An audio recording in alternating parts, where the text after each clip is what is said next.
Welcome to CNBC TV18 Special Conversation. I'm Shereen Bhan and we're in conversation with Mr. Sanjiv Goenka. Mr. Goenka, it's an absolute pleasure to have you back on the show. It's been a while since you spoke. So let me start by getting a sense from you about where things stand at a group level and more importantly, in terms of the appetite for expansion, in terms of the appetite for further capex. What does FY24 and FY25 hold? So thank you, Shereen, for having me.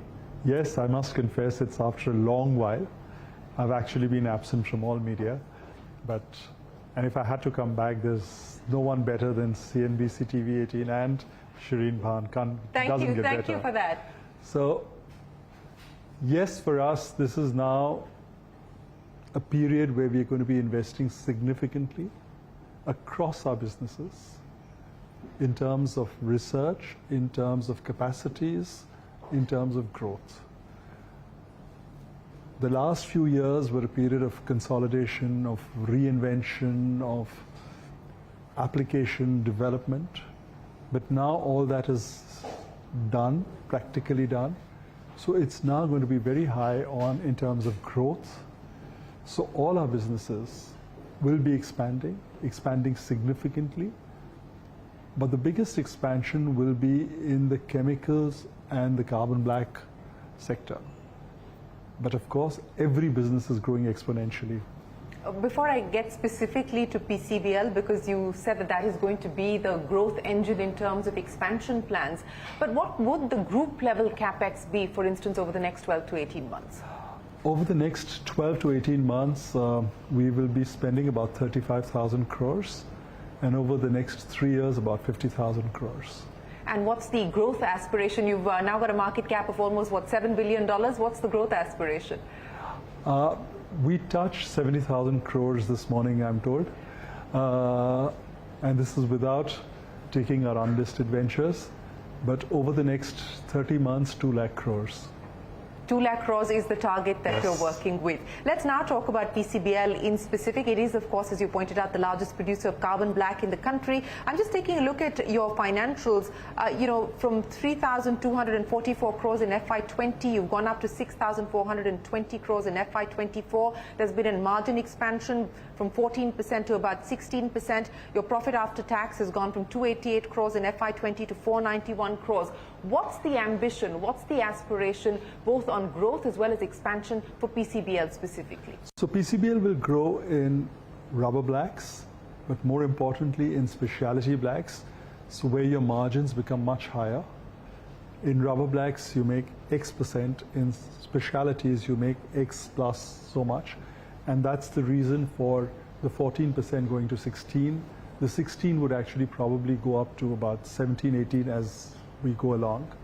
But more importantly, or as importantly, we will be expanding in chemicals through our acquisition Aquafarm. So we will be expanding in phosphonates in terms of capacity. We will be back integrating into yellow phosphorus. We will expand in the oil and gas chemicals. So we are going to revamp our manufacturing facility in Texas. We are going to add a manufacturing facility in addition to our blending facility in Riyadh. And we are going to start this whole thing on green chelates, which is biodegradable product that goes into the granules that go into the detergents industry. Okay. And so there are not many players in the world who do this. So we will be one of the 2 or 3. And in addition to this, we are getting into the cathode chemistry for the EV batteries. Okay. We recently took over a company called Kinaltech in Australia, which has successfully tried this on a pilot scale. Now we will take them over and make it commercial. So it's a lot of things in chemicals and rubber blacks and specialty blacks. And from this level of profit, I would expect to see over the next 5 years at least a 5 times growth. A 5 times growth from 5 what times you... growth from what it was, 490.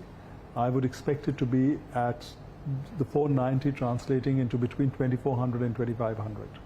And you know, as far as the mix is concerned, because you said the focus is now going to be on enhancing or expanding the specialty portfolio as well. How do you see that mix changing? What is the target there as far as the mix is concerned? So I think the specialty will become 60% and the rubber blacks will be 40% in terms of value of contribution. In terms of volumes, of course, rubber blacks will be higher, but they contribute lower. So in terms of value of contribution, it will be 60-40. You talked about the acquisition of Aqua Farm for 3,800 crore rupees. Is it all done now? Yes. So it's complete. Are you looking at more M&A, and any areas in specific that you would like to look at M&A? And will you fund these via debt or internal accruals?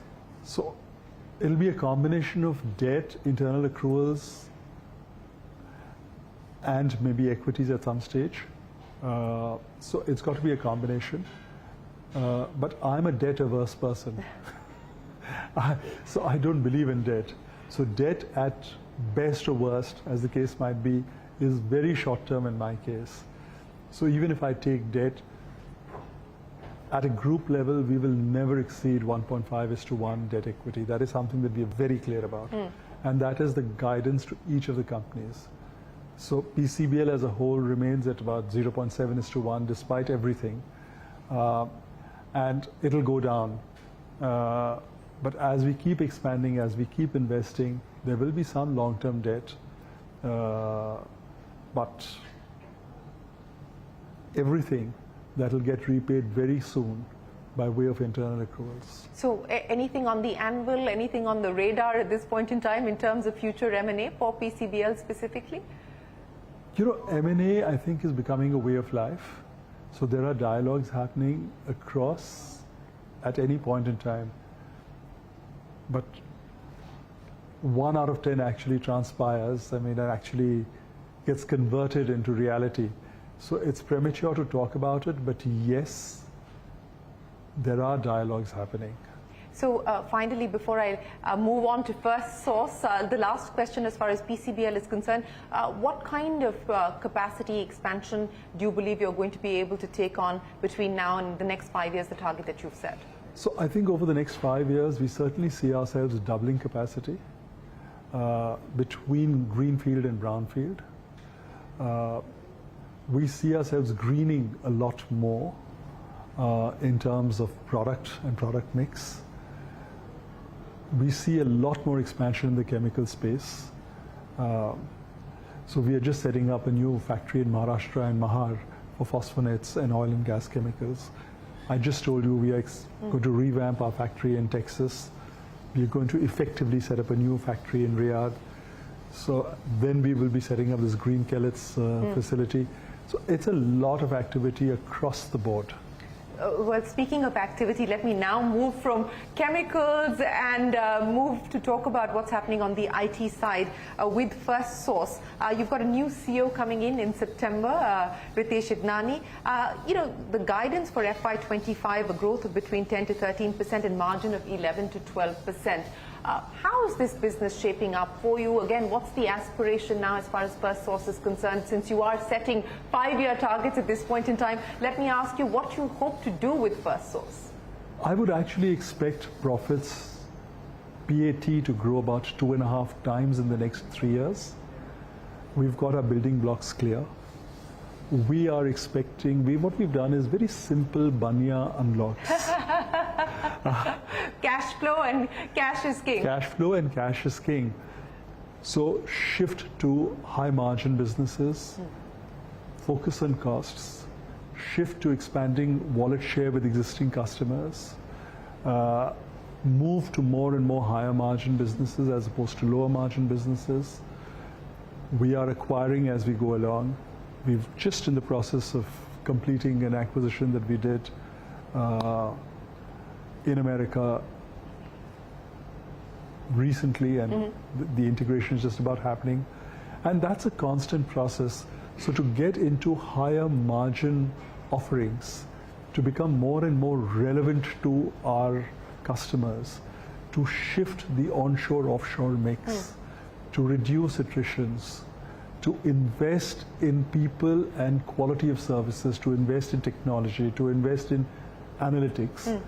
So a lot is happening, and we are getting to growth rates which are not only aggressive but attractive. I can't speak much more about it, but at this point in time, we are very satisfied with what we've achieved. We have a new team, virtually a brand new team, and that team is beginning to deliver. And I see this delivery becoming stronger and stronger with each quarter. So where we were having, say, one major win in a year, we are now getting 2 wins a quarter. Okay. And these are major wins. And the target is to get to 3 wins a quarter. So, and the size of the wins? So it differs from, I mean, some could be 10 million ACVs, some could be 15, some could be 20, some are bigger. Very soon you will hear of one major win in the next maybe 10, 15 days. So there'll be lots, and there's lots of exciting things happening in terms of product, in terms of margins, in terms of wins, in terms of consolidation. So overall, we now have a complete grip on what we are doing and what we need to do to improve PAT 2.5 times in the next 3 years. Okay. You talked about that acquisition, the Quintessence acquisition that you did. Are you looking at more, and any specific capabilities, any specific geographies that you wish to address? Why the M&A route? And, you know, in terms of growth aspiration, you laid out for me what you believe is likely to happen in terms of profits. But the aspiration of taking on the Infosys, the Wipros, the HCL Techs of the world, is that an aspiration as well, you know, for the future? You know, aspiration has no boundaries and it's limitless. And the one thing that you learn from Prime Minister Modi, and you get inspired by people like Mukesh Ambani, is that scale has no limits. As long as you can execute, as long as you can finance at a low cost, scale is just a number. And I'm trying to speak this language with my team, that let's reimagine aspirations, let's reimagine scale, and let's do it in a manner where we are not looking at debt as a way of doing it, but we look at internal accruals plus capital to actually get to that. And I think the change in RPSG has happened in terms of mindset, in terms of approach, and we are reskilling ourselves. We are getting people who can actually deliver on these aspirations, and whose aspirations match our aspirations. So I think we're in a happy space right now. In a happy space. A final question on First Source before I move to CESC. You know, in terms of capabilities, and especially as we enter this AI and AI-driven era, what is the plan on the back end as far as First Source is concerned specifically? And, you know, in terms of demand, you talked about moving to deal wins of 2 or 3 a quarter, but specifically from the BFSI space, etc., what's the expectation? What are you picking up in terms of demand recovery? So BFSI is growing, but where margins are growing is healthcare. And that is an area that we are expanding in. We do believe there are certain other sectors which offer a lot of attractive returns. We are entering, we've just entered South Africa as a geography. We are going to enter Australia next month. I hope I'm not leaking out something there. But yes, and these are geographies where margins are good. So it's going to be a mix of geographies where margins are good and products where margins are good.